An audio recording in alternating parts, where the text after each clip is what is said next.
అందరికీ నమస్కారం. ఈరోజు మనం వ్యాపార ప్రపంచంలోకి అడుగుపెట్టి వాళ్ళు మాట్లాడే భాషను అర్థం చేసుకునే ప్రయత్నం చేద్దాం.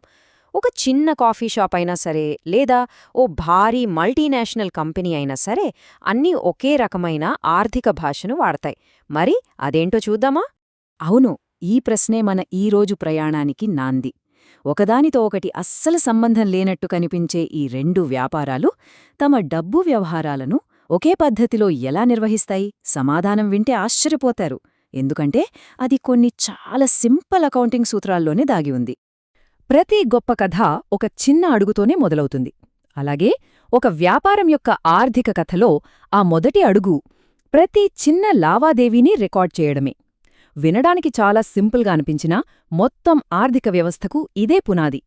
రికార్డ్ అంటే ఆర్థిక సమాచారంలో అతి చిన్న భాగమన్నమాట. ఉదాహరణకి ఒక కప్పు కాఫీ అమ్మడం, లేదా కాఫీ గింజలు కొనడం. ఇలాంటి ప్రతి ఒక్క పని ఒక రికార్డ్. ఇది ఒక పెద్ద చిత్రంలో ఒక చిన్న పిక్సెల్ లాంటిది. మరి అలాంటి పిక్సెల్స్ అన్నింటినీ కలిపితే ఏమొస్తుంది? ఒక పూర్తి చిత్రం వస్తుంది కదా? అదే రిపోర్ట్. అంటే ఎన్నో చిన్న చిన్న రికార్డులన్నింటినీ కలిపి చూపే ఒక సారాంశం. నెల చివర్లో జరిగిన అమ్మకాలు, కొనుగోళ్లు అన్నీ కలిపి ఒక రిపోర్ట్ అవుతాయి. ఈ ప్రాసెస్ మొత్తానికి ఒక అధికారిక పేరు కూడా ఉంది. అదే రికార్డ్ టు రిపోర్ట్, లేదా సింపుల్గా R2R. అంటే ఒక చిన్న లావాదేవీగా ఉన్న సమాచారం ఒక పూర్తి రిపోర్ట్గా మారే ప్రయాణమన్నమాట.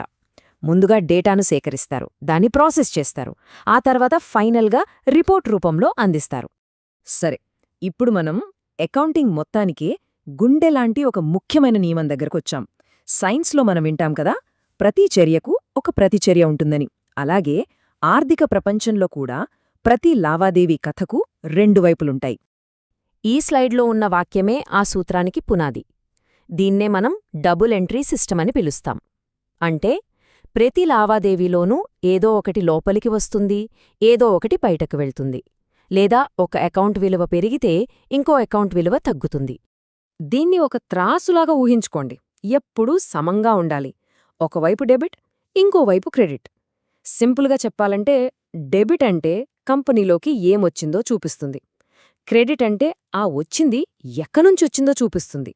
ఉదాహరణకి ఒక కంపెనీ డబ్బులు పెట్టి కంప్యూటర్ కొంటే కంప్యూటర్ రావడం డెబిట్ అవుతుంది, డబ్బులు పోవడం క్రెడిట్ అవుతుంది. మొత్తం డెబిట్లు ఎప్పుడూ మొత్తం క్రెడిట్లకు సమానంగా ఉండాలి. అదే అసలు విషయం.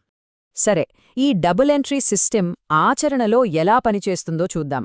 ప్రతి వ్యాపారంలో డబ్బు లోపలికి వస్తుంది, బయటికి పోతుంది. దీన్ని ఎలా ట్రాక్ చేస్తారో ఇప్పుడు తెలుసుకుందాం. అకౌంట్స్ పేయబుల్ లేదా ఏపీ పేరులోనే ఉంది, పే చేయాల్సినవి. అంటే వ్యాపారం బయటి వాళ్లకు చెల్లించాల్సిన డబ్బన్నమాట. కంపెనీ కట్టాల్సిన బిల్లులన్నీ ఇందులో ఉంటాయి. ఉదాహరణకి ఆ కాఫీ షాప్ వాళ్ళు పాలు, కాఫీ గింజలు కొంటారు కదా, వాటికి సప్లయర్కి ఇవ్వాల్సిన డబ్బు. అలాగే అకౌంట్స్ రిసీవబుల్ లేదా ఏఆర్ అంటే రిసీవ్ చేసుకోవలసినవి. అంటే వ్యాపారానికి లోపలికి రావలసిన డబ్బు. కస్టమర్ల దగ్గర్నుంచి కంపెనీకి ఇంకా రాని పేమెంట్స్ అన్నీ దీని కిందకే వస్తాయి. చూడండి, ఈ ఏపీ మరియు ఏఆర్ అనేవి కేవలం అకౌంటింగ్ పదాలు కాదు. అవి ఒక కంపెనీకి ఆర్థిక గుండె చప్పుడు లాంటివి. ఈ రెండింటి మధ్య సరైన బ్యాలెన్స్ ఉంటేనే కంపెనీలో డబ్బు ప్రవాహం ఆరోగ్యంగా ఉంటుంది. అయితే నిజ జీవితంలో వ్యాపారం ఎప్పుడూ అనుకున్నట్టుగా సాఫీగా సాగిపోదుగదా. కొన్నిసార్లు వస్తువులు వెనక్కి వస్తాయి, లేదా కస్టమర్లు డబ్బులు కట్టరు. మరి ఇలాంటి సమస్యలను ఈ సిస్టమ్ ఎలా హ్యాండిల్ చేస్తుందో ఇప్పుడు చూద్దాం. ఇక్కడ రెండు ముఖ్యమైన డాక్యుమెంట్లు ఉంటాయి. ఒక వ్యాపారం కొన్న వస్తువుల్ని తిరిగి పంపితే అది డెబిట్ నోట్ ఇస్తుంది. అదే ఒక కస్టమర్ అమ్మిన వస్తువుల్ని తిరిగి ఇస్తే అప్పుడు వ్యాపారం ఒక క్రెడిట్ నోట్ ఇస్తుంది. ఇలా చేయడం వల్ల లెక్కలు ఎప్పుడూ సరిగ్గా ఉంటాయి. ప్రతి వ్యాపారానికి ఎదురయ్యే ఒక పెద్ద సవాలు ఈ బ్యాడ్ డెట్స్, అంటే రాని బాకీలు. కస్టమర్లు తమ బాకీలు చెల్లించనప్పుడు ఆ మొత్తాన్ని కంపెనీకి నష్టంగా పరిగణిస్తారు. కానీ కొన్నిసార్లు అద్భుతాలు కూడా జరుగుతాయి. ఇక రావు అనుకున్న డబ్బులు హఠాత్తుగా వెనక్కి వస్తాయి. దాన్ని బ్యాడ్ డెట్స్ రికవరీ అంటారు. ఇది కంపెనీ లెక్కల్లో ఒక ఊహించని బోనస్ లాంటిదన్నమాట. సరే, ఇన్ని రికార్డులు, ఇన్ని లెక్కలు, అసలిదంతా ఎందుకు? దీని అంతిమ లక్ష్యమేంటి? ఇప్పుడు మనం ఈ ప్రాసెస్ చివరి అంకానికొస్తున్నాం. అదే ఆ పెద్ద చిత్రం.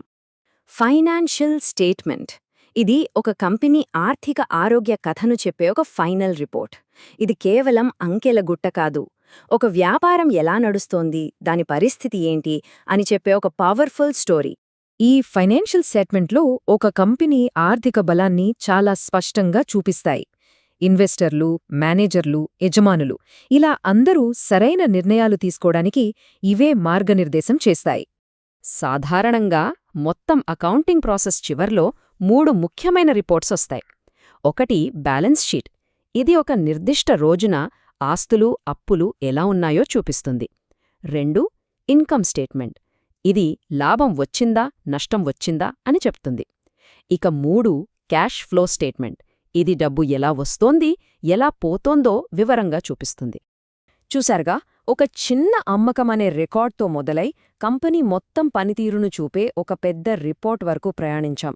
ఈ ప్రయాణంలో ప్రతి అడుగు దాని ముందు అడుగు మీద ఆధారపడి ఒక పూర్తి, స్పష్టమైన కథను మనకు అందిస్తుంది.